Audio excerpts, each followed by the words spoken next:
Good morning. I wanted to take a few minutes and show you a really fun new technique that I have been playing with. I think you're going to love it.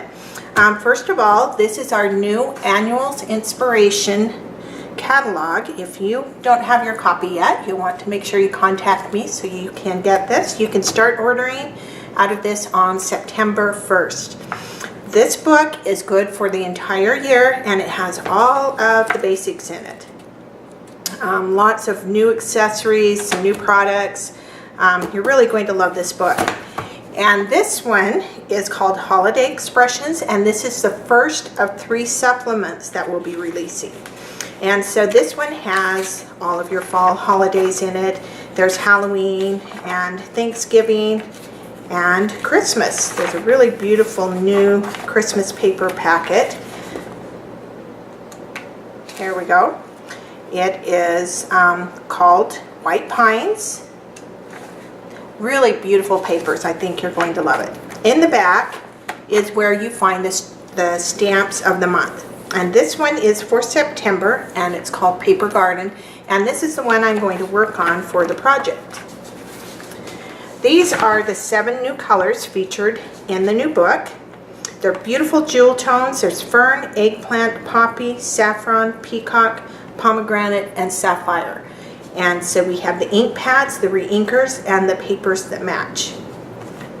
Set these aside. The 2 colors that we're using on this project are fern and eggplant, and a new paper packet called Sangria. Got beautiful fall colors.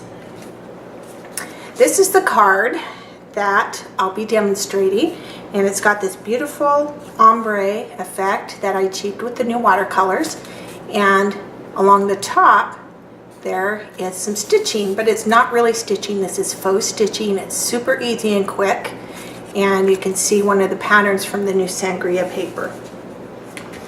And this is the stamp set, the Paper Gardens, and I'm going to use this stamp right here.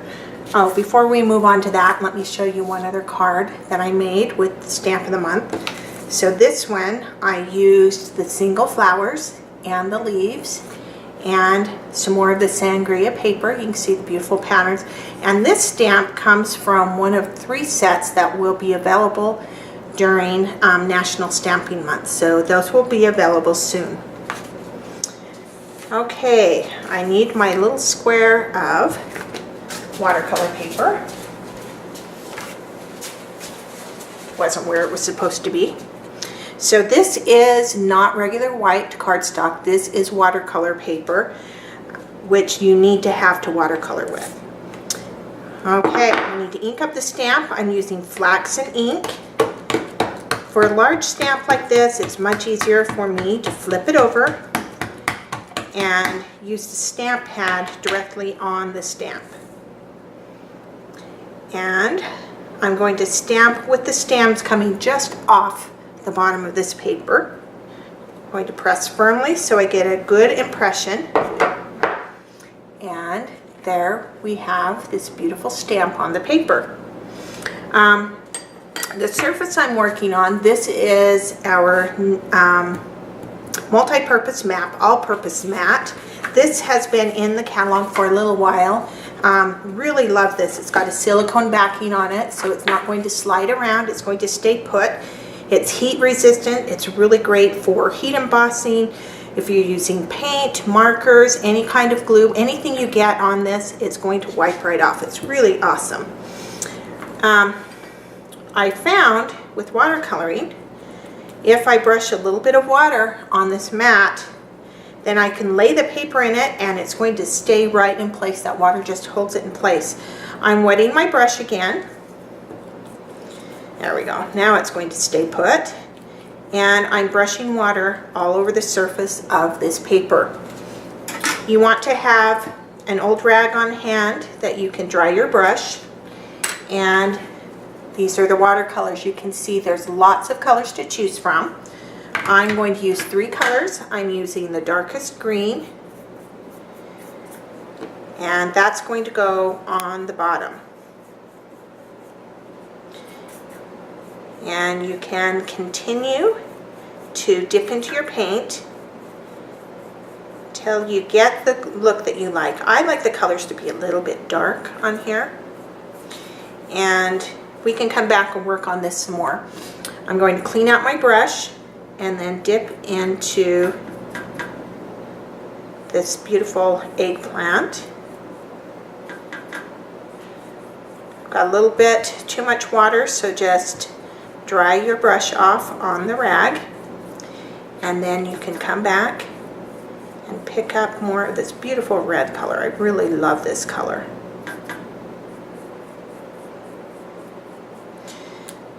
Wash out my brush again and then dip into this Gold Rush color, and that's going to go in the center of this card.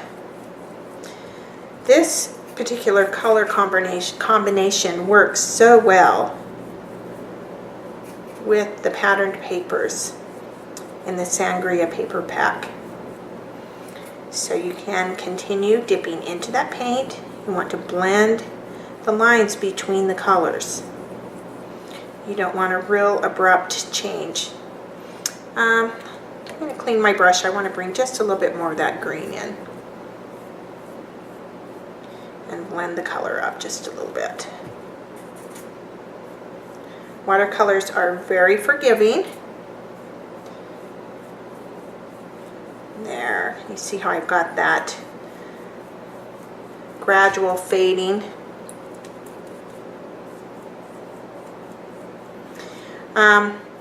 While you're doing this, you might just have several ready that you can do the step on 5 or 6 pieces, and then you'll have them ready to go for a bunch of cards that you can have on hand. This is really wet, so you're just going to gently peel it off the paper and then set it aside till it dries. I found it helpful to use a cooling rack that I use for baking, and then it had nice air circulation and it dried quite quickly. Okay, let me show you that faux stitching technique. This is a stitch guide that has been in our catalog for a little while. It's really a great product. And then there is this mat that it fits on perfectly. So if you wanted to do along the edge of a scrapbook page, you can fit your entire 12 by 12 paper there. Okay, I have a 1.5 by 5.5 inch piece of fern cardstock, and I'm going to line this ruler up, and I'm just going to punch every other hole. I don't want the stitches quite so close. So by having the mat underneath here, I'm able to punch all the way through that paper, through the cardstock, and get a nice little hole that's going to look like stitching once we are done. Okay. Now I'm going to use my paper trimmer and a bone folder, and I'm going to line up those holes right in the groove of my paper trimmer. And then you want to pull this towards you. Sometimes if you push, you're going to tear your paper. And I go over it a couple of times. And that has created a raised line that you can now sand and get that faux stitching look. So I don't want to sand on my mat, so I've got a paper here.